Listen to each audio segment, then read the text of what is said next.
कोई भी सपना साकार करने के लिए सबसे जरूरी है सही कोच का होना। चुनिए अक्षर एकेडमी को और करें अपने GPSC एंड CG व्यापम का सपना साकार। Download the app now.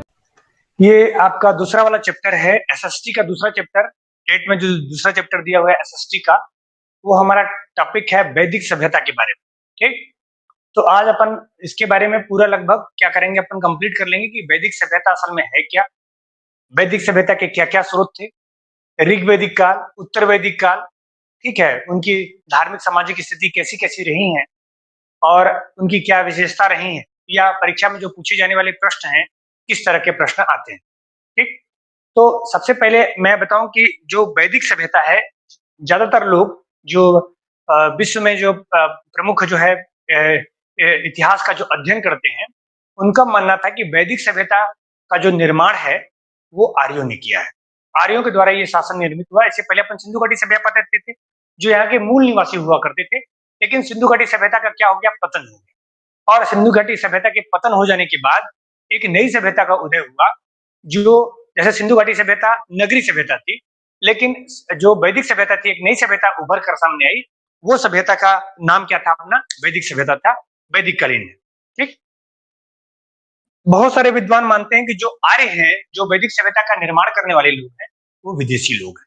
ठीक, और विदेशी अलग अलग जगहों से आए हुए हैं। इसलिए दूसरा सिद्धांत अपन पढ़ते हैं कि जो आर्यों का आगमन का सिद्धांत है, उनके बारे में अपन पढ़ते हैं। तीसरा महत्वपूर्ण चीज अपन पढ़ते हैं जो परीक्षा में पूछा जाता है कि वेदों के यानी जो वैदिक काल के जानकारी के, ऋग वैदिक काल और उत्तर वैदिक काल के जानकारी के स्रोत क्या क्या रहे हैं, उनमें कौन कौन से विषय हैं, मतलब साहित्यों के बारे में पूछता है। और चौथा, सामाजिक और आर्थिक पृष्ठभूमि, कृषि, पशुपालन, इनके संदर्भ में जो उनकी सामाजिक राजनीतिक स्थिति रही है, उनके बारे में सवाल पूछे जाते हैं जनरली। तो अपन शुरू करते हैं कि वैदिक सभ्यता में क्या क्या चीजें हैं। तो पहला चीज आप ध्यान रखिएगा कि जो आर्य शब्द है, कौन सा शब्द, आर्य शब्द है, आर्य शब्द का अर्थ होता है, का अर्थ होता है श्रेष्ठ।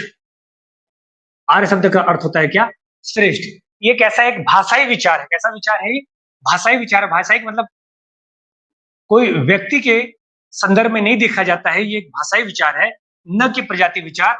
आर्यों को प्रजाति के आधार पर श्रेष्ठ या श्रेष्ठ नहीं माना जाए, ऐसा बिल्कुल भी नहीं है। तो ये कैसा विचार है, आपका भाषाई विचार है। भाषाई विचार कहने का तात्पर्य होता है कि भाषा के आधार पर आर्य का अर्थ होता है श्रेष्ठ, न कि वंश के आधार पर, न कि उनके आपका जो जिस प्रजाति के लोग रहते थे उस प्रजाति को श्रेष्ठ नहीं माना जा रहा है, बल्कि कैसा माना जा रहा है कि भाषा के आधार पर इनको माना जाता है श्रेष्ठ। वैदिक काल को यानी वैदिक सभ्यता को दो भागों में बांटा जा सकता है। पहला है ऋग वैदिक काल, ऋग वैदिक काल। इसका काल होता है 1500 से 1000 ईसा पूर्व, 1500 से 1000 ईसा पूर्व। और दूसरा है उत्तर वैदिक काल, इसका काल होता है 1000 से 600 ईसा पूर्व। ठीक, दिख रहा है, इसका काल होता है 600 ईसा पूर्व तक इसका काल निर्धारण किया जा सकता है। अब कई लोगों का मानना है कि आर्य कहां के थे, आर्यों का मूल निवास के संदर्भ, मूल निवास, आर्यों का मूल निवास कहां है। अलग अलग लोगों ने अलग अलग अपना क्या दिया है, मत दिया है, बहुत सारे लोगों ने मत दिया है। यहां से सवाल पूछे जाते हैं कि आर्यों का मूल निवास कहां रहा है, किन क्षेत्रों से आर्य जो है आए हुए हैं। तो आर्यों का जो आगमन ऐसा माना जाता है कि भारत के उत्तर वाले प्रदेश में, यानी पश्चिमोत्तर पंजाब से लगे हुए जो क्षेत्र थे, पंजाब, उत्तर प्रदेश, हरियाणा और आपका अफगानिस्तान, इन क्षेत्रों में आर्यों का प्रवेश हुआ। लेकिन इन क्षेत्रों में भी आने का कहीं कारण कहीं से हुए होंगे। तो सामान्य मत के आधार पर ये माना जाता है कि ये मध्य एशिया से आए हुए हैं, और मध्य एशिया से बहुत सारे प्रजातियों ने क्या किया था, अलग अलग क्षेत्रों में निकले थे वहां से। लेकिन मध्य एशिया के आने वाले सर्वाधिक जो पूर्वी, मध्य एशिया से भी पूर्वी भाग में जो पूर्वी तरफ से जो निकलने वाले लोग थे, वो लोग कहाँ पहुंचे हैं, भारत आए, क्योंकि मध्य एशिया के पूर्वी क्षेत्रों में क्या पड़ता है, भारत पड़ता है। तो पूर्वी शाखा जो रही है वो भारत में प्रवेश की है, और इसको आने का पंजाब क्षेत्र, जैसे पंजाब 5 नदियों का क्षेत्र, या सप्त सिंधु प्रदेश, हमने इससे पहले भी पढ़ा था, सप्त सिंधु प्रदेश, सिंधु नदी के आसपास के जो क्षेत्रों में, गंगा के नदी के तट के आसपास क्षेत्रों में इन्होंने क्या किया था, प्रारंभिक तौर पर ये आए थे। तो आर्यों का ये आम सहमति है कि इनका जो मूल निवास था वो भारत से बाहर था, भारत से बाहर था। अब भारत से बाहर कहां-कहां था, इसके बारे में अलग-अलग लोगों ने अलग-अलग बताया है। पहले सिद्धांतों में आता है यूरोप का सिद्धांत। यूरोप का सिद्धांत देने वालों में जो सबसे प्रमुख लोग होते हैं, यूरोप के सिद्धांतों में अगर प्रमुख लोगों में अगर देखा जाए, तो कोई नहीं है, क्लास चल रही है, ऑनलाइन क्लास चल रही है। किसकी तैयारी करनी थी? शिक्षक भर्ती का 4 बजे से क्लास चल रही है, आप पढ़ सकते हैं। वैसे ऑनलाइन क्लास करेंगे तो ज्यादा अच्छा रहेगा, क्योंकि वो नहीं है, क्या कहते हैं, टाइम नहीं भी, आजकल टेट जो पढ़ा रहे हैं ना उसमें टाइम वो नहीं है। तो 18 तारीख के बाद अपन क्लास शुरू करेंगे, या फिर ऑनलाइन पढ़ना चाहते हैं तो टेट की तैयारी भी साथ हो जाएगी। ठीक, अक्षर एकेडमी का ऐप डाउनलोड कर दीजिए। यूरोप के सिद्धांतों के संदर्भ में किसको माना गया है कि किसने कहा है, विलियम जोन्स ने कहा। विलियम जोन्स ने माना कि आर्यों का जो आगमन हुआ है वो कहां से हुआ है, यूरोप से हुआ है। आर्यों का आगमन कहां हुआ है, यूरोप के हुआ। इसका आधार रहा है कि संस्कृत और यूरोपीय भाषाओं की समानता, संस्कृत एवं यूरोपीय भाषाओं की समानता।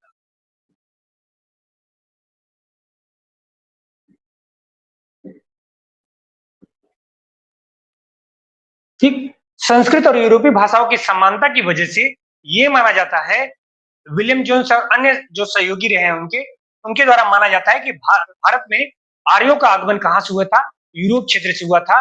पश्चिमी आपका जो यूरोप वाला है, मतलब पश्चिमी देशों के साथ पश्चिमी क्षेत्र से हुआ है। दूसरा सिद्धांत जो होता है उत्तरी ध्रुव का सिद्धांत है। उत्तरी ध्रुव का जो सिद्धांत है वो दिया है बाल गंगाधर तिलक ने। बाल गंगाधर तिलक ने अपनी किताब, इनकी बुक का नाम है, तिलक की बुक का नाम है Arctic home of Vedas. Arctic home of Vedas में बाल गंगाधर तिलक ने इस आधार पर कि ध्रुवों पर जो है 6 महीने के दिन और 6 महीने की रात होती है, और भारत के धर्म ग्रंथों में भी क्या किया गया, 6 महीने के दिन और 6 महीने के रात का उल्लेख किया गया है। इसलिए ये भी माना जाता है कि बाल गंगाधर तिलक के हिसाब से कि आर्यों का आगमन जो हुआ है वो कहां से हुआ है, आपके उत्तरी ध्रुव से हुआ है। ठीक, तीसरे सिद्धांत पर अगर अपन जाए,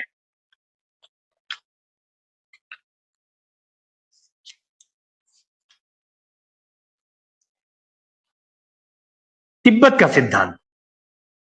तिब्बत जो भारत के लगा हुआ आपका उत्तरी क्षेत्र है, ये दयानंद सरस्वती ने माना है। दयानंद सरस्वती का मानना था कि आर्यों का आगमन कहां हुआ है, आपके तिब्बती क्षेत्र से हुआ है। और ऐसा उन्होंने अपना कारण क्या बताया है कि शरीर की रचना एवं वनस्पति के आधार पर कहा, और शरीर की रचना के आधार पर कहा कि आर्यों का आगमन कहां से हुआ है, तिब्बत क्षेत्र से हुआ है। चौथी और जो सर्वमान्य रही है वो क्षेत्र रहा है आपका मध्य एशिया का सिद्धांत। मध्य एशिया का सिद्धांत,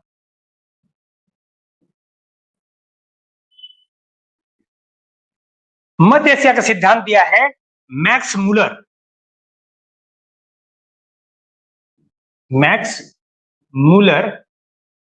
और इनका मैक्स मूलर का मानना था भाषाई समानता के आधार पर।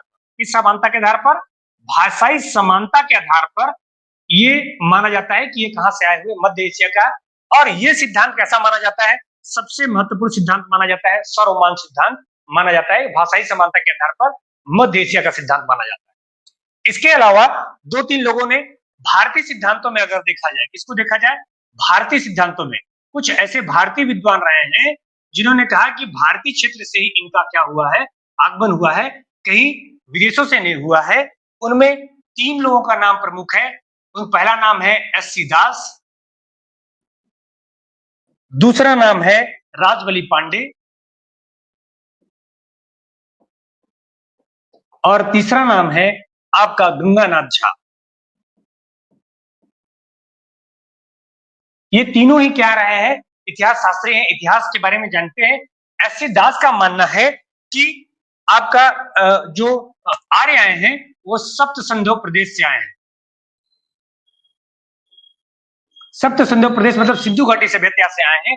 इनकी किताब का नाम है ऋग्वैदिक इंडिया। इनकी किताब का नाम क्या है, ऋग्वैदिक इंडिया। और राजबली पांडे ने बताया कि इनका जो आगमन हुआ है मध्य देश से हुआ है,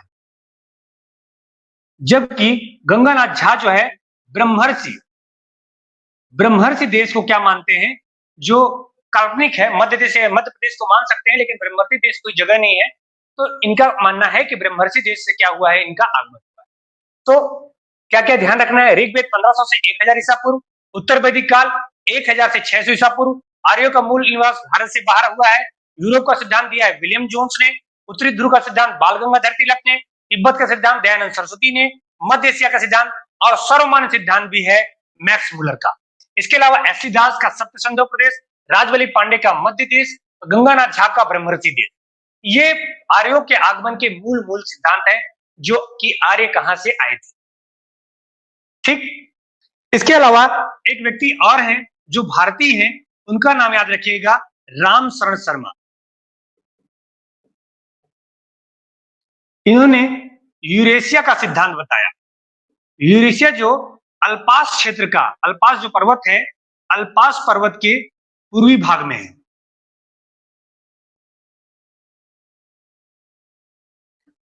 रामशरण, भारतीय इतिहासकारों में रामशरण शर्मा एक नाम है जिन्होंने कहा कि जो आर्य है वो कहां से आए हैं, यूरेशिया क्षेत्र से आए हैं, जो अल्पास पर्वत के पूर्वी भाग का क्षेत्र है। ठीक, तो ये सारी चीजें आपको ध्यान रखनी है। ये है आर्यों का आगमन का आपका क्रम है, आगमन का जो है वो सिस्टम है कि आर्यों का आगमन कहां से हुआ है। ठीक,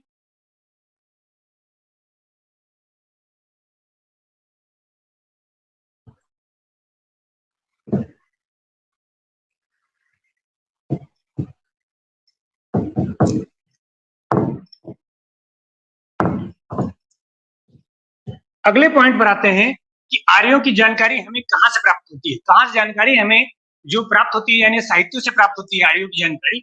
उन साहित्यों के बारे में देखते हैं। सिंधु घाटी सभ्यता की साहित्य कौन कौन से रहे हैं, जानकारी के स्रोत कौन कौन से रहे हैं, उनके बारे में देखते हैं।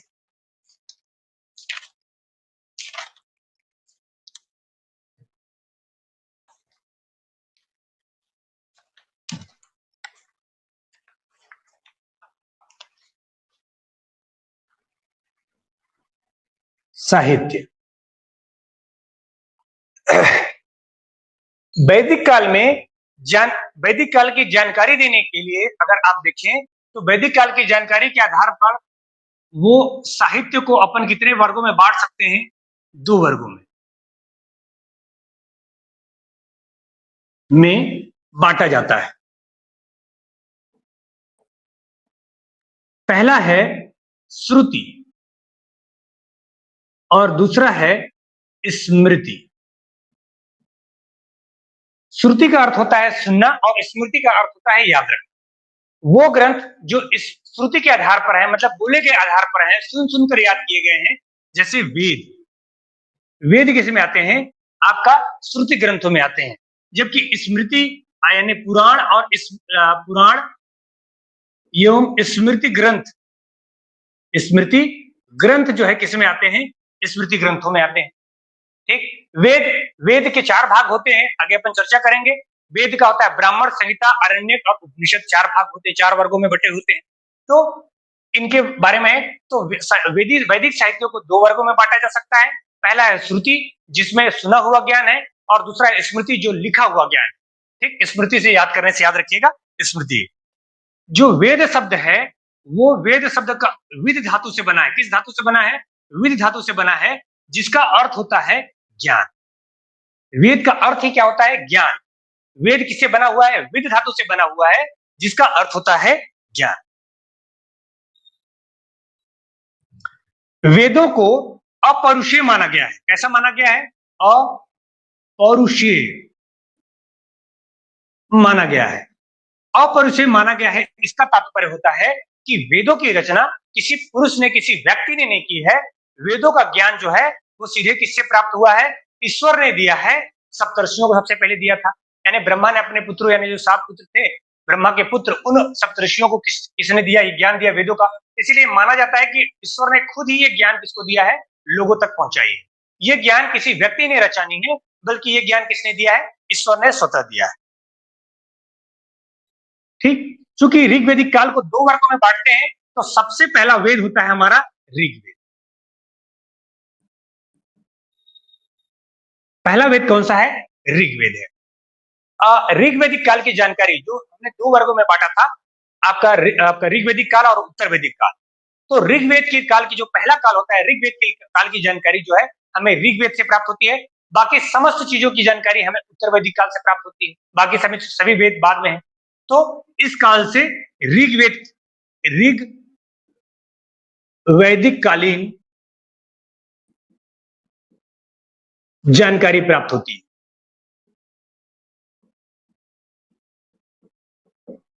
कैसी जानकारी प्राप्त होती है? ऋग्वेद के कालीन की जाने, जो कहां से है? 1500 से लेकर 1000 ईसा पूर्व तक। 15,000 से 1000 ईसा पूर्व तक की जो जानकारी मिलेगी वो हमें ऋग्वेद से मिलती है। अब ऋग्वेद से हमें क्या क्या जानकारी मिलती है और ऋग्वेद के बारे में क्या क्या चीजें हमें ध्यान रखनी है, परीक्षा दृष्टि से क्या महत्वपूर्ण है, वो ध्यान रखना है। ऋग्वेद जो है सबसे प्राचीनतम वेद। कैसा वेद है? सबसे प्राचीनतम वेद।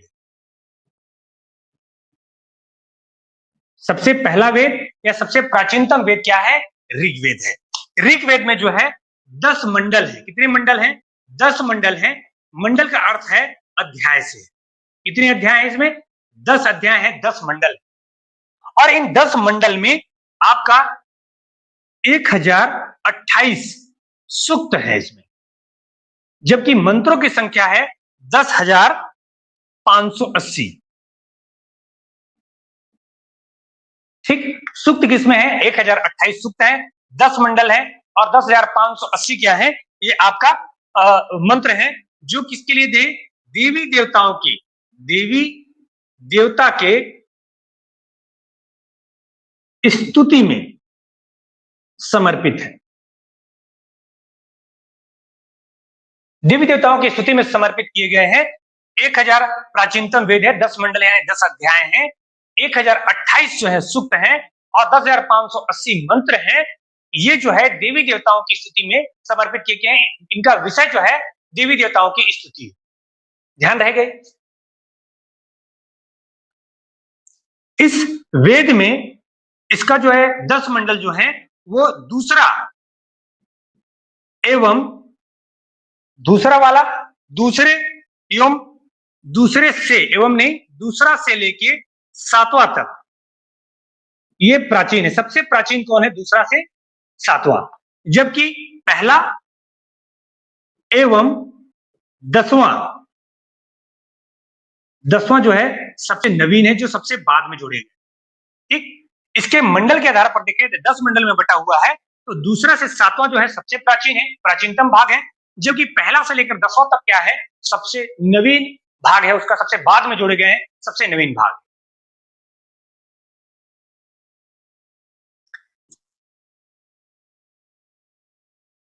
सातवां भाग वरुण को समर्पित है।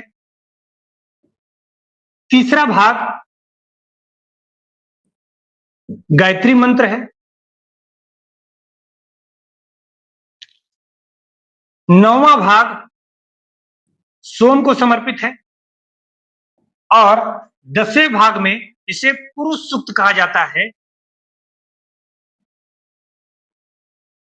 इसमें वर्ण व्यवस्था के बारे में बताया गया है। किसके बारे में बताया गया है? वर्ण व्यवस्था के बारे में बताया गया है। यानी दूसरा से लेकर 7वां प्राचीन है, पहला और 10वां सबसे नवीन है। 7वां मंडल में वरुण देव को समर्पित किया गया है। वरुण के बारे में बताया गया है और 9वें वाले मंडल में दिया गया है सोम के बारे में। सोम एक वनस्पति के देवता है और एक पेय पदार्थ भी है, सोमरस, तो सोम को समर्पित है। तीसरे वाले भाग में गायत्री मंत्र का उल्लेख किया गया है। तीसरे मंडल में क्या किया गया है, गायत्री मंत्र के बारे में बताया गया है। जबकि 10वें मंडल में पुरुष सूक्त में वर्ण व्यवस्था के बारे में बताया गया है, 4 वर्णों की उत्पत्ति के बारे में बताया है। और 4 वर्ण कौन है, ब्राह्मण, क्षत्रिय, वैश्य और शूद्र। ब्राह्मण, क्षत्रिय, वैश्य, शूद्र का जो जिसके बारे में बताया गया वो कहां बताया गया है, 10वें मंडल में बताया गया है। ध्यान रहेगा सारी चीजें।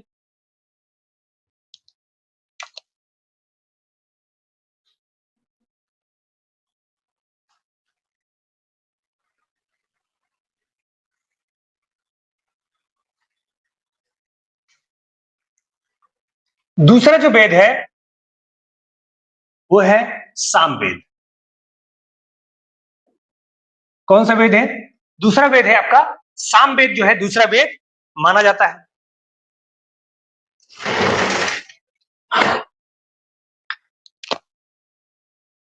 मूल रूप से जो है इसमें 75 मंत्र है। वैसे मंत्रों की संख्या 200 से अधिक है, मंत्रों की संख्या कितनी है, 200 प्लस है। लेकिन बाकी मंत्र कहां से लिए गए हैं, ऋग्वेद से लिए गए हैं। यहाँ पर अधिकतम 75 मंत्र, कई किताबों में 72 मंत्र भी दिखाई देगा। ये 72-75 मंत्र जो है वो मूल रूप से किसके लिए लिखे गए हैं, आपका सामवेद के लिए। ये संगीत संबंधी ग्रंथ है, संगीत संबंधी ग्रंथ है। संगीत संबंधी ग्रंथ कहने का मतलब है कि इसमें जो है ऋग्वेद के मंत्रों को कैसे गाया जाए इसके संदर्भ में बताया गया है। इसे संगीत संबंधी ग्रंथ कहा जाता है कि ऋग्वेद के मंत्रों को कैसे गाना है। ठीक, ध्यान रहेगा।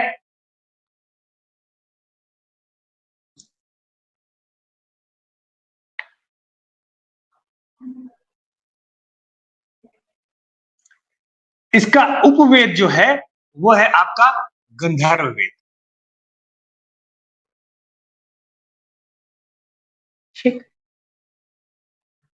और इसके गायन करने वाले को, इसका जो गायन करता है उसे कहते हैं उद्गाता।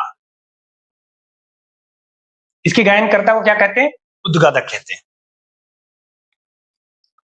तीसरा जो वेद है वो वेद कहलाता है यजुर्वेद।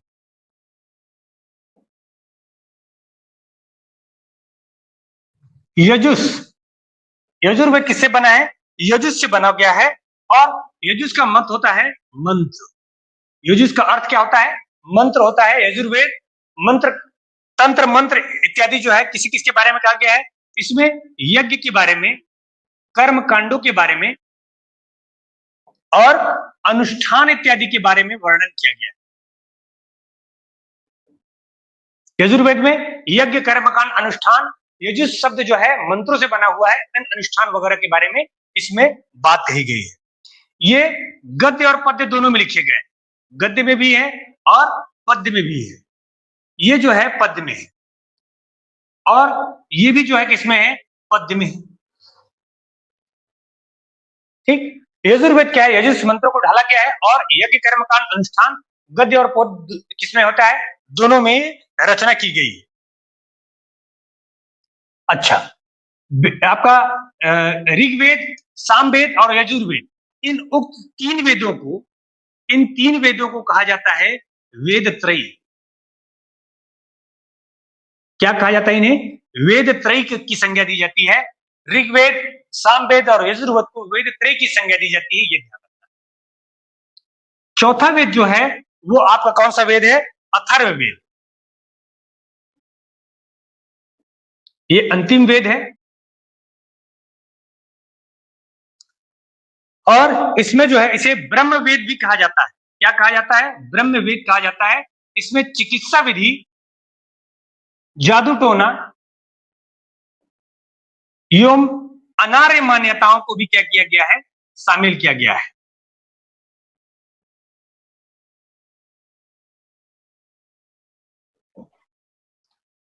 अनार्य मान्यताओं कहने का मतलब है जो यहाँ के मूल निवासी थे, उन मूल निवासियों के मान्यताओं को भी इसमें क्या किया गया है, शामिल किया गया।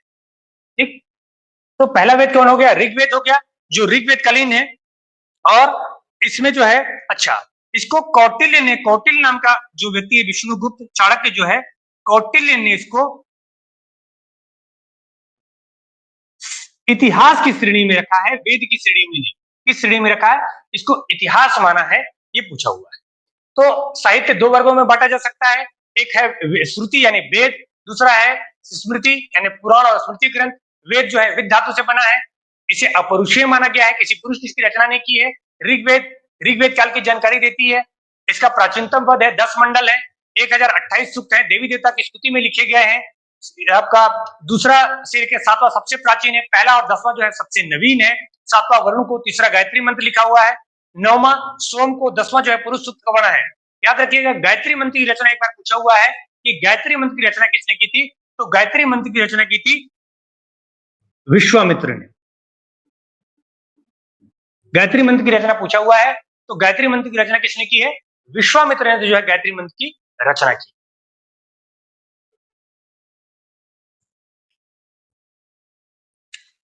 अब आगे देखते हैं कि वेदों के 4 भाग होते हैं।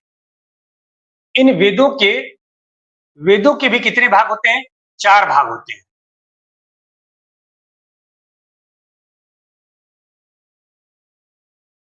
पहला, संहिता।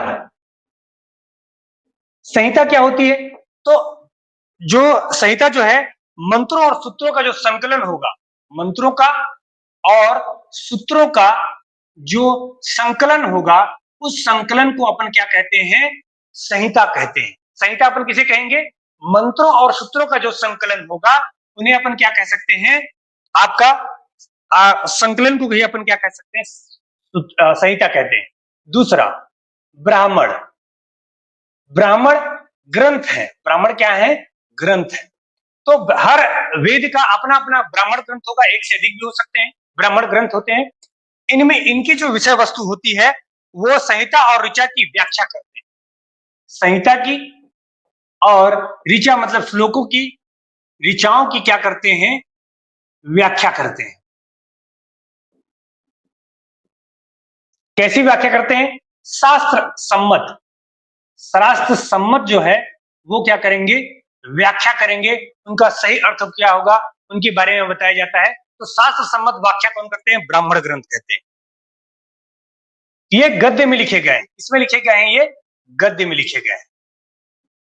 अच्छा, हर वर्ग का अपना अपना एक ब्राह्मण ग्रंथ होगा ही होगा। जैसे उदाहरण के तौर पर ऋग्वेद का ब्राह्मण ग्रंथ, ऋग्वेद का ब्राह्मण ग्रंथ होंगे ऐतरेत और कौशिकी। ऐतरेत एवं कौशिकी। ऋग्वेद के ब्राह्मण ग्रंथ कौन है? ऐतरेत और कौशिकी। सामवेद का है जैमिनी और पंचविश। सामवेद का है जैमिनी एवं पंचविश। जबकि यजुर्वेद के जो है ब्राह्मण ग्रंथ है तैतरीय और शतपथ। और चौथा जो वेद है अथर्ववेद, इसका ब्राह्मण ग्रंथ है आपका गोपथ। ठीक। तो ब्राह्मण ग्रंथ संहिता और ऋचा की क्या करते हैं? व्याख्या करते हैं और शास्त्र सम्मत व्याख्या करते हैं। ऋग्वेद का ऐतरेत और कौशिकी, सामवेद का जैमिनी और पंचविश, यजुर्वेद का तैतरेय और शतपथ, अथर्ववेद का गोपथ।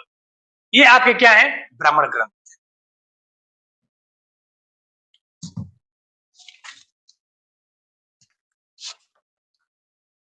तीसरा भाग जो होता है वो होता है आरण्यक।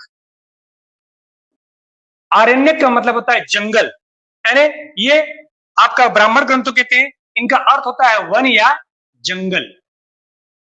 इनको इतना पवित्र माना जाता है कि इनका पठन पाठन जो है वो कहां संभव है? शांति वाली जगह पर संभव है। पठन पाठन सिर्फ शांत वाली जगह पर किया जा सकता है, इसलिए इसे आरण्यक कहा जाता है। क्या कहा जाता है इसे? आरण्यक, जो वन और जंगल में ही पढ़े जा सकते हैं।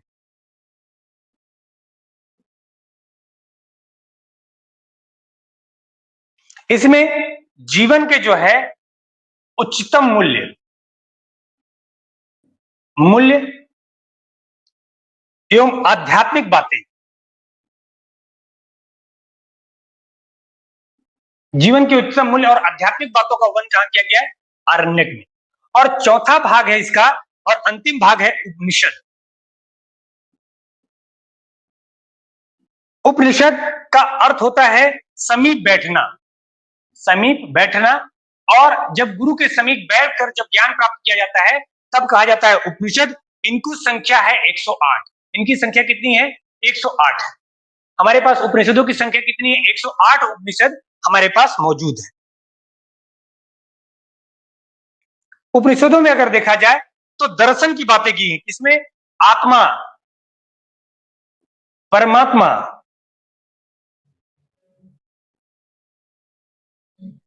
कर्म, पुनर्जन्म एवं दर्शन, ये विचारधारा इसमें दी गई है। ठीक। कई जो वो है, कई उपनिषदों के नाम भी कई बार पूछता है, उनको भी ध्यान रख सकते हैं आप। जैसे कठ उपनिषद, कठोपनिषद जिसे कहा जाता है। क्या है? कठोपनिषद। और एक और होता है वृद्धान्यक उपनिषद। कठोपनिषद और वृद्धान्यक उपनिषद। कठोपनिषद और वृद्धान्यक उपनिषद इसमें जो है पद्य में सबसे प्राचीन है, जबकि आपका छंदोग्य और वृद्धान्यक उपनिषद जो है वो गद्य में सबसे प्राचीनतम है, जबकि आपका कठ और श्वेतपाशर जो है पद्य में लिखे सबसे प्राचीनतम है। कठोपनिषद में यम और नचिकेता संवाद बताया गया है। मृत्यु संबंधी रहस्य के बारे में बात की गई है। यम और नचिकेता संवाद के बारे में बात की गई। उपनिषदों का जो संकलन हुआ है वो लगभग 600 ईसा पूर्व, किसके आसपास? उपनिषदों का संकलन 600 ईसा पूर्व के आसपास हुआ, यानी बहुत बाद में उपनिषदों का हुआ। तो ये था आपका क्या? वैदिक साहित्य। वैदिक साहित्य में इसके अलावा ये श्रुतियों पर आधारित है। इस पर आधारित है श्रुति, जो हमने बताया था चारों वेदों में जो श्रुति है वो श्रुति के साहित्य इस तरह है। जबकि स्मृति के साहित्यों में अगर आप देखें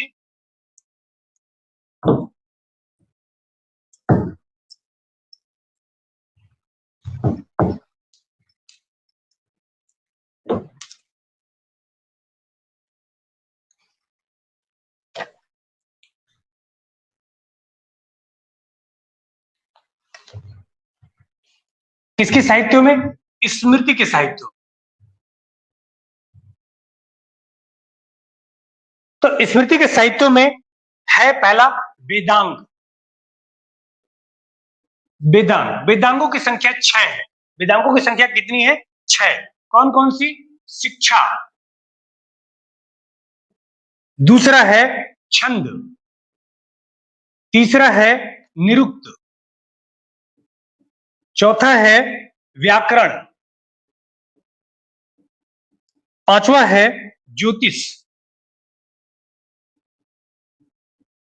छठवां है आपका कल्प।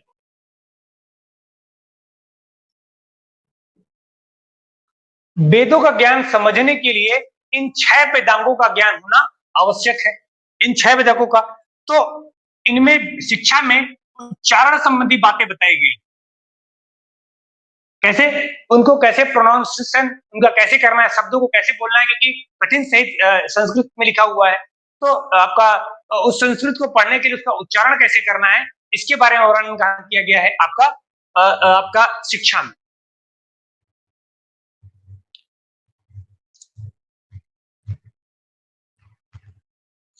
ये अपन एसएसटी का पढ़ रहे हैं रेणुका। एसएसटी में जो सामाजिक वाला जो पार्ट है, सामाजिक अध्ययन वाला जो पार्ट है, उसका ये पार्ट है आपका पेपर नंबर 2 में आएगा।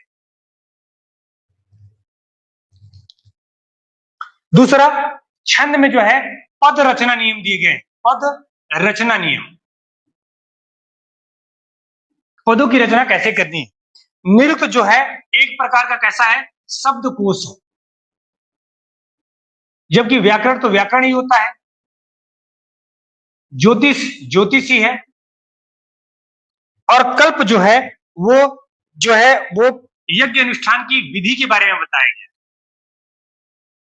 ठीक।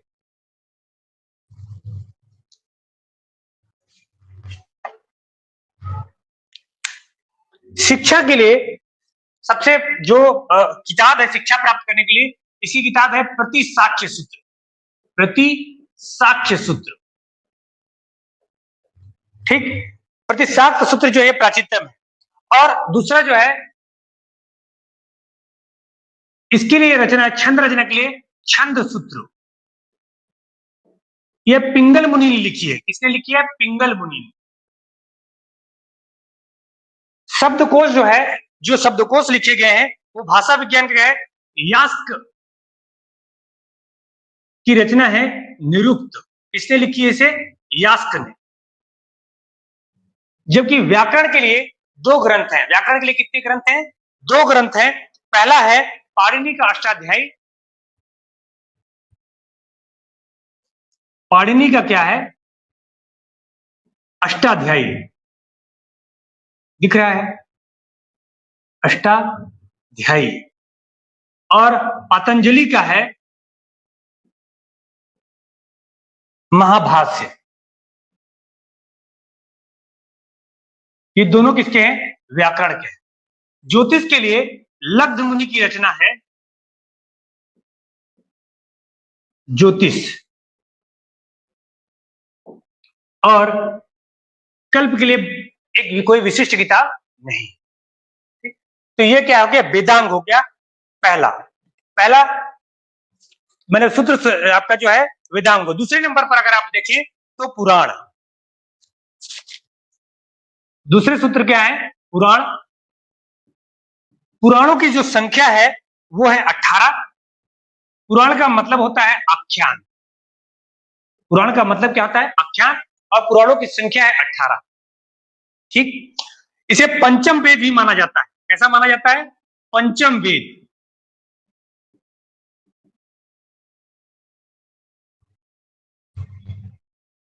सबसे पुराना, सबसे प्राचीन जो है वो पुराण है मत्स्य पुराण।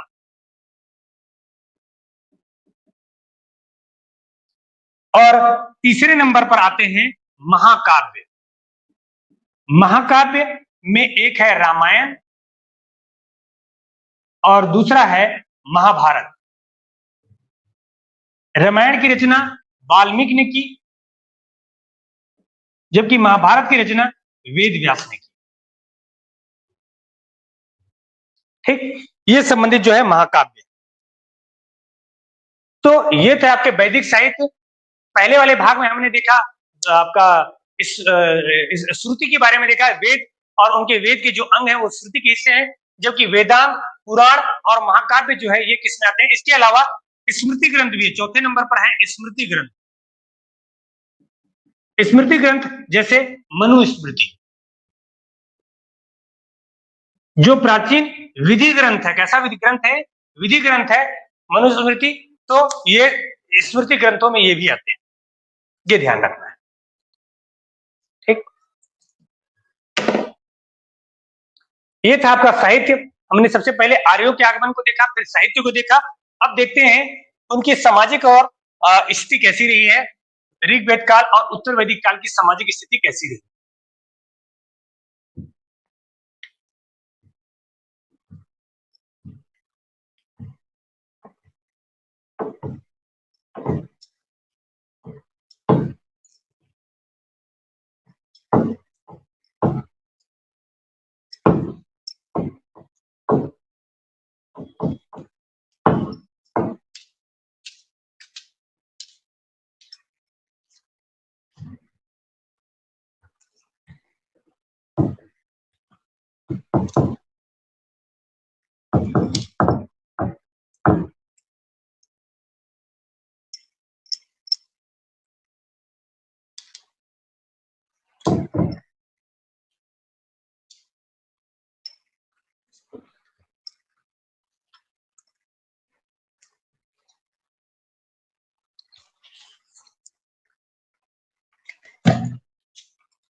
सबसे पहले देखते हैं ऋग्वैदिक काल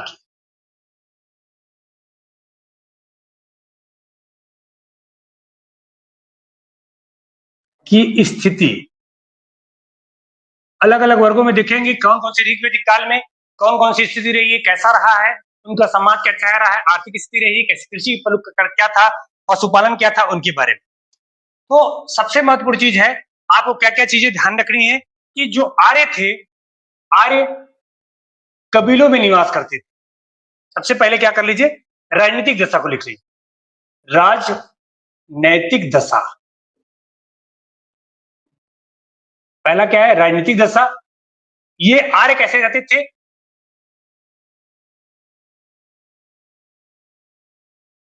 आर्य जो है वो कबीलों में निवास करते थे।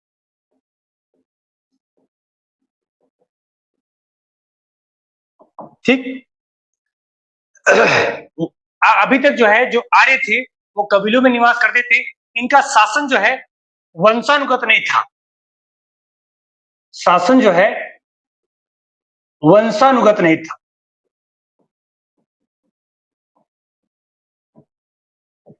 ठीक, यानी और राजा का जो चुनाव होता था, राजा का चुनाव समिति नामक संस्था करती थी। कौन करती थी, समिति नामक संस्था। राजा का चुनाव कैसे होता था, समिति। राजा को कार्य में सहायता के लिए सभा हुआ करती थी। ठीक, चुनाव कौन करती थी, समिति। सहायता कौन करता था, सहायता कौन करता था, सभा नामक समिति थी।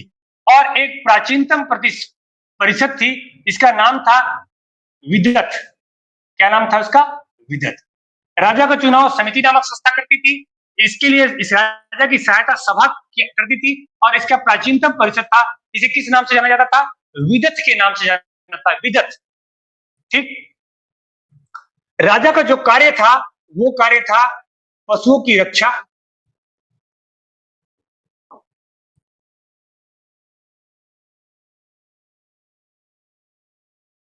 युद्ध में नेतृत्व,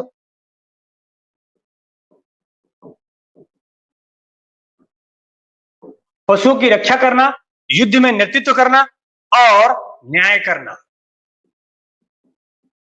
ये राजा का कार्य हुआ करता था। संगठन इनका कैसा था, तो जो संगठन था इनके पारिवारिक संगठन में अगर देखा जाए तो सबसे पहले क्या होता था, परिवार। परिवार से कुल बनता था, कुल से आपका बनता था ग्राम, ग्राम से बनता था विश्व, और विश्व जो है जो जन बनता था। परिवार का प्रमुख तो क्या होगा, कोई माता पिता होंगे। कुल का जो मुखिया होता था वो कहलाता था कुलप। ग्राम का प्रमुख जो है वो कहलाता था ग्रामीणी। विश्व का प्रमुख जो है विश्वपति, और जन का प्रमुख कहलाता था राजन। ठीक, संगठन कैसा था, परिवार, परिवार से बनता था कुल, कुल से बनता था ग्राम, ग्राम का विश्व, विश्व से जन। परिवार में माता पिता प्रमुख, कुल का प्रमुख कुलप हो जाता था, ग्राम का ग्रामीणी, विश्व का प्रमुख विश्वपति और जन का प्रमुख राजन। ध्यान रहेगा।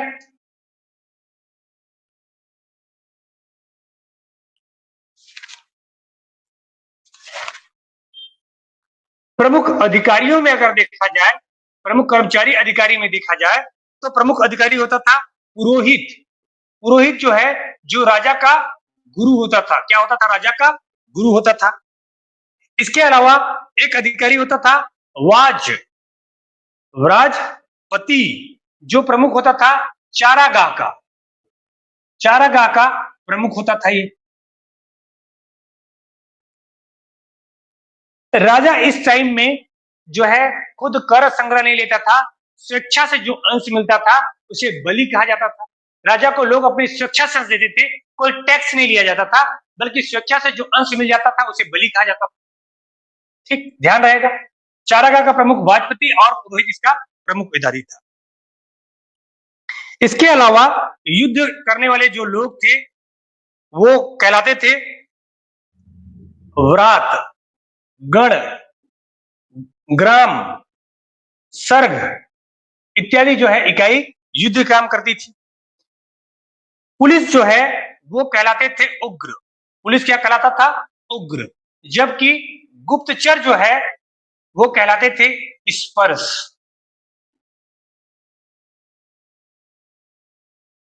ठीक। दंड विधान कैसा था? दंड विधान कठोर था और क्षतिपूर्ति का सिद्धांत, क्षतिपूर्ति यानी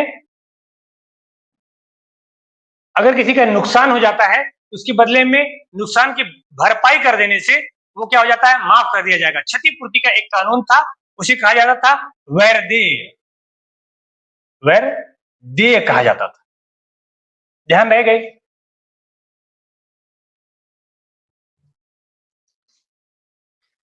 राजा ही क्या करता था? न्याय का क्या करता था?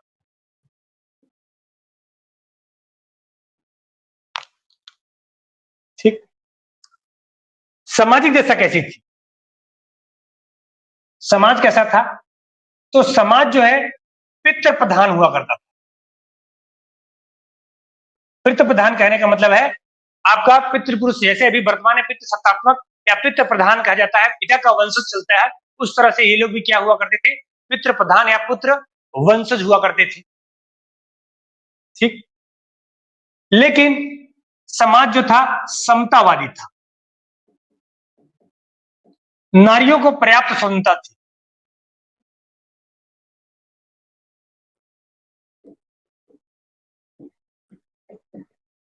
नारी क्या थी? स्वतंत्र थी।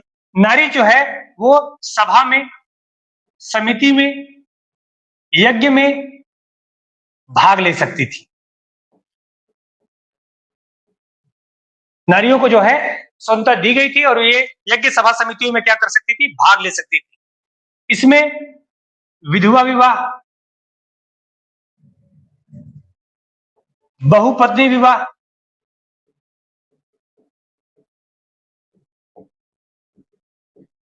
बहुपति विवाह,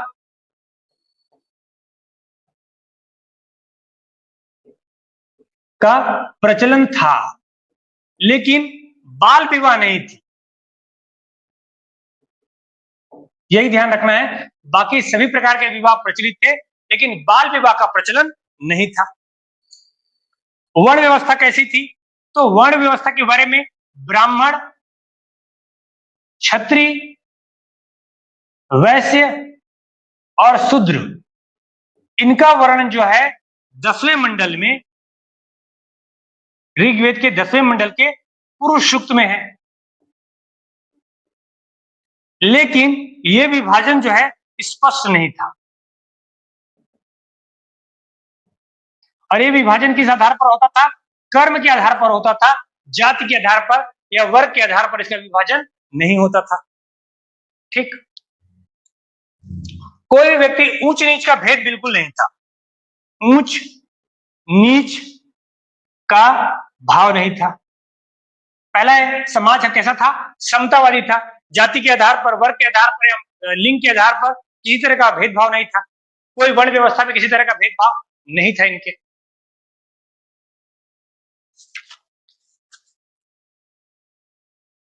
लेकिन दास प्रथा प्रचलित थी। दास प्रथा प्रचलित थी। ठीक, ध्यान रह गए। आर्थिक दशा कैसी थी?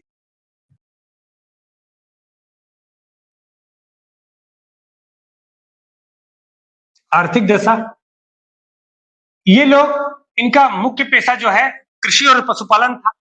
कृषि की जानकारी थी इन्हें, कृषि करते थे। और कृषि में जो है जौ का मुख्य उपज था इनका। जौ था जिसे अपन यौ कहा करते थे, ये क्या था? मुख्य उपज था। ठीक, जौ का प्रयोग करते थे, यौ का प्रयोग करते थे। इसके अलावा ये गेहूं, चावल, तिलहन का भी उत्पादन करते थे। गेहूं, चावल और तिलहन का भी क्या करते थे? उत्पादन किया करते थे। पशुपालन, पशुपालन में बहुत सारे पशुओं का ज्ञान था, लेकिन जो मेन पशु थी वो क्या थी? गाय। और जिसे क्या कहते थे? इसकी गणना यानी रई, संपत्ति जिसे कहा जाता है, संपत्ति की गणना जो है रई से की जाती थी। जो गाय, जिसके पास जितने ज्यादा गाय उतने ज्यादा जो है वो क्या कहलाता था? आपका संपत्ति मान ली जाती थी। और एक कहा क्या है? गाय को गविष्ठ भी कहा गया है। गविष्ठ का मतलब होता है गायों के लिए लड़ा गया युद्ध। गायों के लिए लड़े गए युद्ध को क्या कहा जाता है? गविष्ट भी कहा जाता है।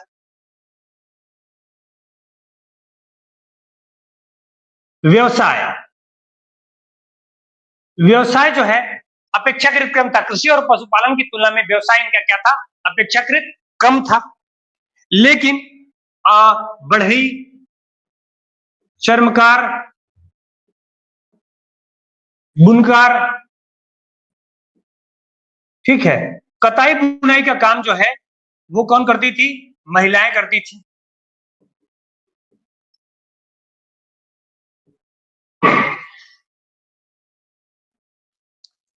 व्यापार, व्यापार का स्पष्ट उल्लेख तो नहीं, लेकिन व्यापार जो है वस्तु विनिमय द्वारा होता था। वस्तु विनिमय मतलब एक्सचेंज के माध्यम से व्यापार किया जा सकता था। वस्तु एक सामान देने के बाद दूसरे वस्तुओं की प्राप्ति हो जाती थी, व्यापार किया जा सकता था उनके लिए। मना जो है, मना जो अपन मन बोलते हैं, मना, ये माप तौल की इकाई थी।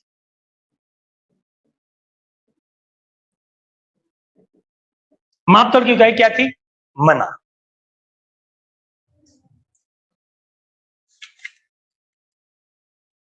ठीक, तो क्या याद रखना है? राजनीतिक दशा में केबिलों में निवास करते थे। शासन जो है इनका कैसा था?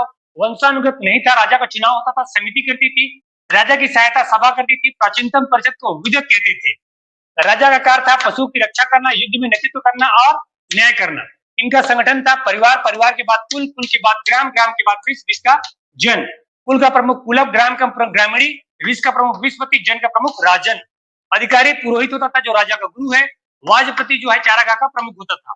युद्ध करने के लिए वात, गढ़, सर्ग, संघ ये सब हुआ करते थे। सेना नहीं रखी जाती थी।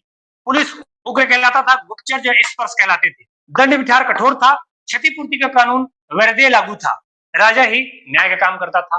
समाज कैसा था? पितृ सत्तात्मक था, समतावादी था, परंतु नारियों को पर्याप्त सुनता थी। सभा समिति यज्ञ में भाग ले सकती थी। विधवा विवाह, बहुपत्नी विवाह, बहुपति प्रथा का प्रचलन था। बाल विवाह प्रचलित नहीं था। वर्ण, ब्राह्मण, क्षत्रिय, वैश्य, शूद्र जो 10वें मंडल में पुरुष सूक्त में इसका वर्णन किया गया है, लेकिन ये स्पष्ट नहीं है किस आधार पर है। कर्म के आधार पर इनका विभाजन किया जाता था। ऊंच नीच का भाव नहीं था, लेकिन दास प्रथा प्रचलित थी। आर्थिक दशा कैसी थी? कृषि में जौ, यौ मुख्य उपज का उत्पादन करते थे। गेहूं, चावल, तिलहन उत्पादन थे। पशु जो रई मानी यानी संपत्ति मानी जाती थी, और गविष्ठ अर्थात गायों के लिए युद्ध लड़े जाते थे। व्यवसाय आपका बढ़ई, चर्मकार, बुनकर इत्यादि प्रमुख पेशे थे। महिलाएं कताई बुनाई का कार्य करती थी। व्यापार तो स्पष्ट नहीं, क्योंकि लोग व्यापार ज्यादा करते नहीं थे, लेकिन जब भी व्यापार करते थे या जो भी काम करते थे लेने देने का, वो एक्सचेंज के माध्यम से करते थे। माप के लिए मना एक माप तौल की इकाई थी। ठीक, ये था आपका ऋग्वैदिक कालीन दशा। अच्छा, ऋग्वैदिक काल में जो है वो, अगर आप देखें किसको, धर्म को देखें, तो धर्म में इनके प्रमुख देवता कौन रहे हैं? वैसे धर्म के आधार पर ये प्राकृतिक शक्तियों का मानकीकरण करते थे। प्राकृतिक शक्ति का मानकीकरण कहने का मतलब है कि ये जो है प्राकृतिक शक्तियों का ही क्या करते थे? पूजा पाठ करते थे। लेकिन सबसे प्रमुख देवता थे इंद्र पहले नंबर पर, दूसरे नंबर पर थे वरुण, और तीसरे नंबर पर था अग्नि। इंद्र जो है वर्षा के देवता है। वरुण जो है वो जल निधि के देवता है, और ऋतस्य गोपा भी माना गया था। इन्होंने ऋत नैतिक नियमों के रक्षक भी है। कौन? वरुण। और अग्नि जो है अग्निदेव है। इसके अलावा बहुत सारे लोगों की पूजा किया करते थे। ये जो है सोम वनस्पति के देवता हुआ करते थे। सोम किसके देवता होते थे? वनस्पति। रुद्र जो है वो भी एक देवता थे। वरुण के बारे में बताया गया है कि ये जो है ईरान का जो अहुर माजदा है, ईरान का जो एक ग्रंथ है, ईरानी ग्रंथ है, उसका नाम है आपका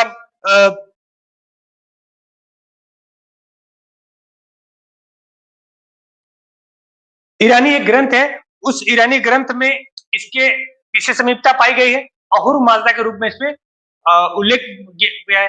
ग्रंथ का नाम है जिंदावस्था। क्या नाम है? ईरानी ग्रंथ जिंदावस्था में वरुण को भी वरुण के रूप में, अहुर माजदा के रूप में दर्शाया गया है। तो समानता भी इसमें। प्रमुख देवता इंद्र और वरुण और अग्नि रहे।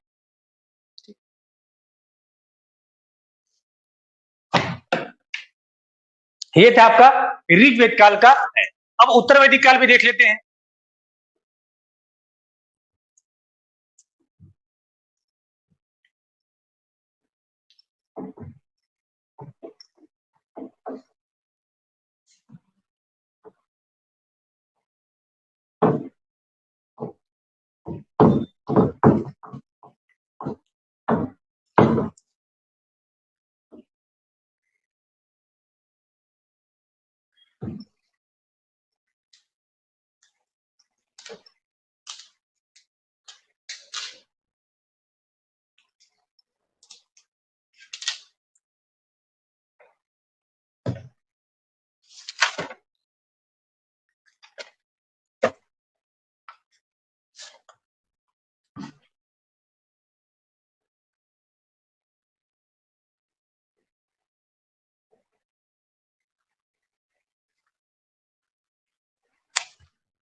सबसे पहले राजनीतिक दशा।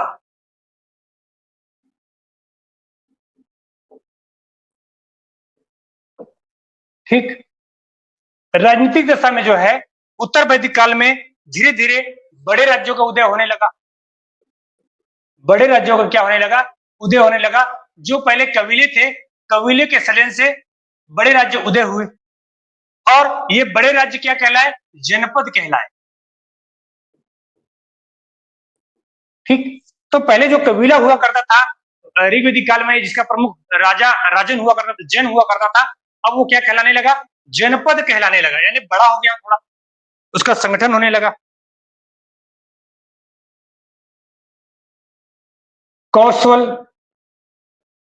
काशी, विदेही, कुरु, जो कुरुवंश है, और पांचाल, ये क्या क्या थे? प्रमुख प्रमुख नगर हुआ करते थे। और चूंकि ये क्षेत्र जो है आर्यों का, उत्तर भारत का, इसलिए इसे आर्यावर्त भी कहा जाने लगा। क्या कहा जाने लगा इसे? आर्यवर्त भी कहा जाने लगा।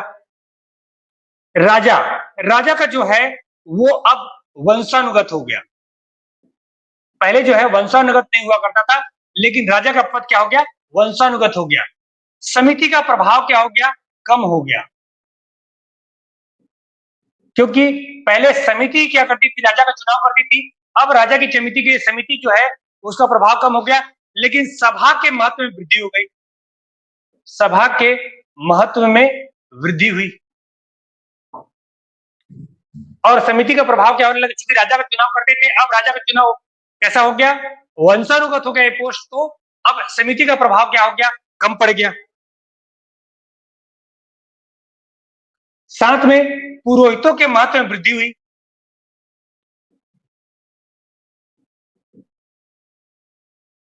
महत्व इनका बढ़ गया और इनको जो है दक्षिणा स्वरूप भारी मात्रा में क्या होते थे? दान मिलते थे। बड़े बड़े यज्ञ कराए जाते थे, अश्वमेध यज्ञ, वाजपेयी अश्वमेध यज्ञ, यानी अपना राज्य प्रसार करने के लिए, विस्तार करने के लिए घोड़ा छोड़ दिया जाता था। राजसूय यज्ञ, राजा में दिव्य शक्ति प्राप्त करने के लिए राजसूय यज्ञ कराया जाता था। और वाजपेयी यज्ञ, एक प्रकार की रथों की दौड़ आयोजित की जाती थी वाजपेयी यज्ञ में। तो इस तरीके से यज्ञ आहुतियों का क्या हो गया? महत्व बढ़ गया। अधिकारियों में कुछ अधिकारी है जो राजा के अधिकारी थे, वो कहलाने लगे रत्निन। क्या कहलाने लगे? रत्निन या राजकृत। रत्निन या राजकृत कहा जाने लगा। इसके अलावा राजा की सहायता के लिए पुरोहित होता था। अब सेना रखने जाएगी तो सेनापति हो गया। ठीक, ये सब अधिकारी इस काल में होने लगे। कर, करों की वसूली पहले जो है ऋग्वेदिक काल में कर नहीं लिए जाते थे। जो जनता थी वो स्वेच्छा से अपना अंश बलि के रूप में दी जाती थी। लेकिन अब चूंकि राजा का पद वंशानुगत हो गया, तो अब करों की प्राप्ति भी क्या करने लगा? राजा मांगने लगा, राजा उससे वसूलने लगा। और एक अधिकारी जो है वो करों की जो वसूली थी, करों की वसूली नियमित हो गई और इसे भगा दूत नामक जो व्यक्ति होता था वो करों से वसूली नियमित रूप से करता था। जबकि कर संग्राहक के रूप में कौन था? संग्रहित्री। संग्रहण का काम करता था संग्रहित्री, तो ये कर संग्रह का कार्य किया करता था।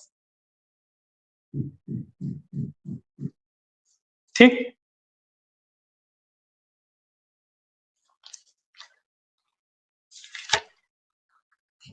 अब इनकी सामाजिक दशा कैसी थी भाई? तो इनकी जो सामाजिक दशा थी, सामाजिक दशा, अब मैं आपका अभी भी समाज कैसा था? पितृसत्तात्मक था।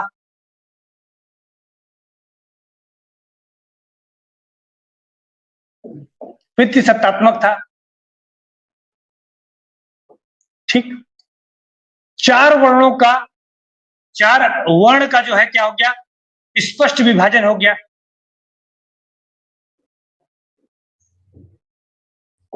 महिलाओं की दशा खराब हो गई। अब उनको यज्ञ सभा समिति में भाग लेने से क्या कर दिया गया? रोक दिया गया। और निजी संपत्ति माने जाने की, तो महिलाओं की दशा कैसी हो गई? खराब हो गई। अब यज्ञ सभा समिति में महिलाएं हिस्सा नहीं ले सकती थी। अब वो क्या कर सकती थी? वो सिर्फ घर की एक शोभा मात्र की वस्तु बनकर रह गई। चार वर्णों का स्पष्ट विभाजन हो गया, लेकिन अभी भी छुआछूत जैसा, अस्पृश्यता जैसा प्रचलन नहीं था। अस्पृश्यता नहीं थी, यानी छुआछूत नहीं थी।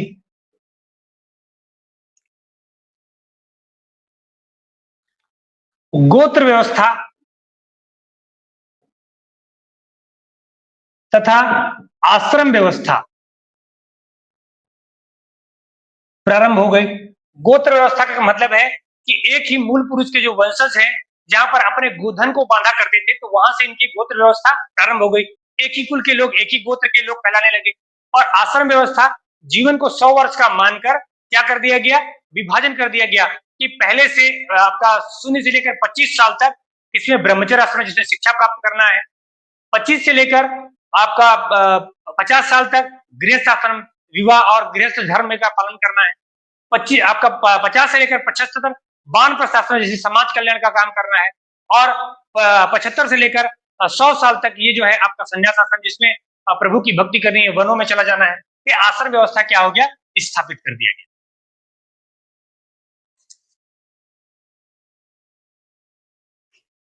ज्येष्ठाधिकार का प्रचलन। ज्येष्ठाधिकार का मतलब होता है जो बड़ा होगा उसको क्या मिलेगा? वो अधिक संपत्ति पाएगा।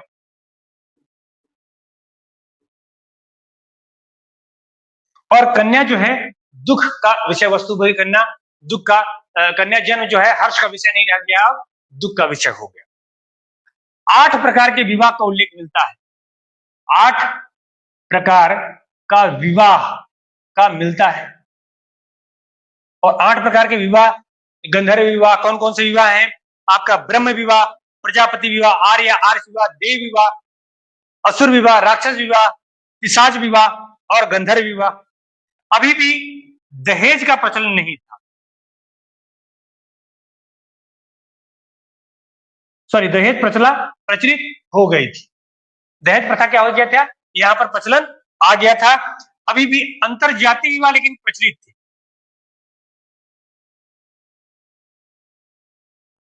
अंतरजातीय विवाह क्या होते थे? बहुपति विवाह होते थे। अब जो है इसमें क्या होने लगा? बाल विवाह भी आरंभ हो गया। पहले बाल विवाह प्रारंभ नहीं हुआ था, अब बाल विवाह भी प्रारंभ हो गया। तो दहेज भी आ गया, अंतरजातीय विवाह भी आ गया, बाल विवाह भी आ गया, वर्ण व्यवस्था भी स्थापित हो गई, है ना। और नए में गोत्र व्यवस्था हो गई, आश्रम व्यवस्था हो गई, ज्येष्ठाधिकार का प्रचलन होने लगा, 8 प्रकार के विवाह का उल्लेख मिलने लगे। ठीक।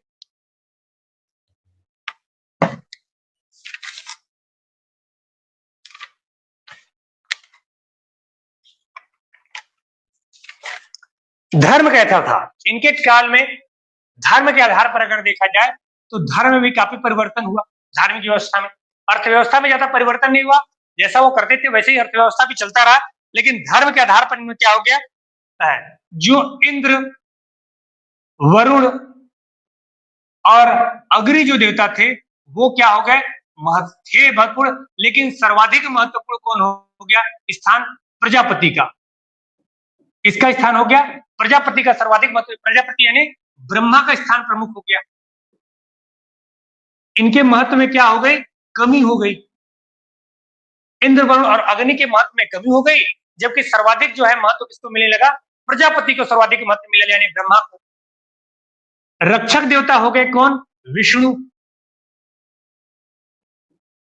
पशुओं के देवता हो गए पूषण।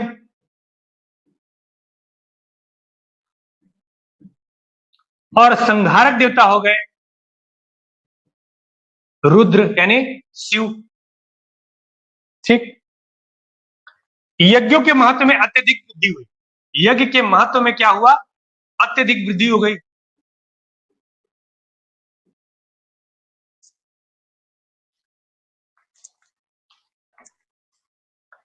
इस काल में मूर्ति पूजा का प्रमाण मिला, आभास मिलता है। मूर्ति पूजा का क्या होता है? प्रारंभ हो गया कि मूर्ति पूजा, पहले से पहले मूर्ति पूजा नहीं हुआ करती थी, अब मूर्ति पूजा का क्या मिलता है? आभास मिलता है। और आर्य के प्लस अनार्य संस्कृति को भी मान्यता मिल गई। बड़ी संख्या में पशु बलि दिए जाते थे।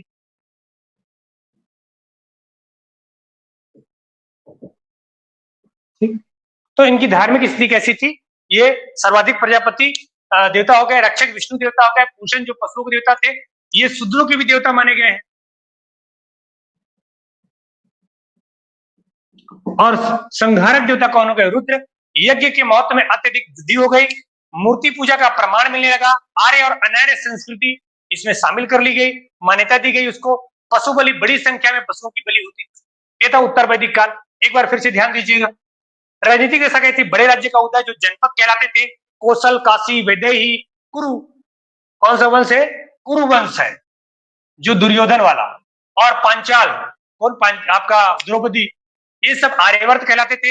राजा का पद वंशानुगत हो गया। समिति का प्रभाव कम हो गया। सभा में महत्व में वृद्धि हुई। पुरोहितों के महत्व में वृद्धि हो गई। राजा जो है अधिकारी रत्लिन कहलाते थे या राजकृत कहलाते थे। अन्य सेना में पुरोहित और सेनापति होने लगे। करों की नियमित वसूली प्रारंभ हो गई। करों की वसूली कराने वाला भागादूत कहलाता था। कर संग्राहक संग्रहित कहलाता था। चार आपका पितृसत्तात्मक समाज था। चार वर्णों का ब्राह्मण, क्षत्रिय, वैश्य का स्पष्ट विभाजन हो गया। महिलाओं की दशा खराब हो गई। अस्पृश्यता, छूत का प्रचलन नहीं था। आश्रम व्यवस्था स्थापित हो गई। गोत्र व्यवस्था स्थापित हो गया। ज्येष्ठाधिकार का प्रचलन प्रारंभ हो गया। 8 प्रकार के विवाह थे। दहेज प्रथा प्रचलित थी।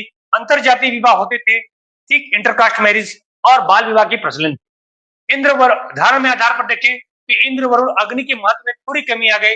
जो सब महत्वपूर्ण देवता कौन हो गए? प्रजापति यानी ब्रह्मा सबसे महत्वपूर्ण देवता हो गए। रक्षक विष्णु देवता, पशुओं के देवता पूषण और शूद्रों के भी देवता थे। संहारक देवता रुद्र यानी शिव को माना गया। यज्ञ के महत्व में अत्यधिक वृद्धि हो गई। मूर्ति पूजा का प्रमाण का संकेत मिलता है। ठीक, आर्य और अनार्य दोनों संस्कृति के मिलता है, मान्यता मिलती है। भारी संख्या में क्या होने लगी? पशु बलि होने लगी। ठीक, तो ये था उत्तर वैदिक काल दशा।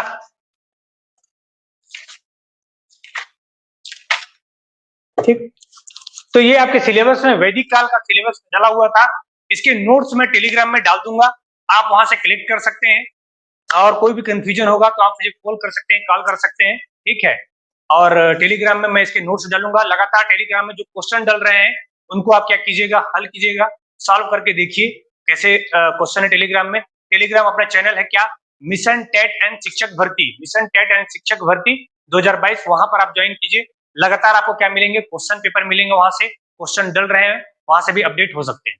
ठीक, तो अब के लिए इतना ही। Thank you.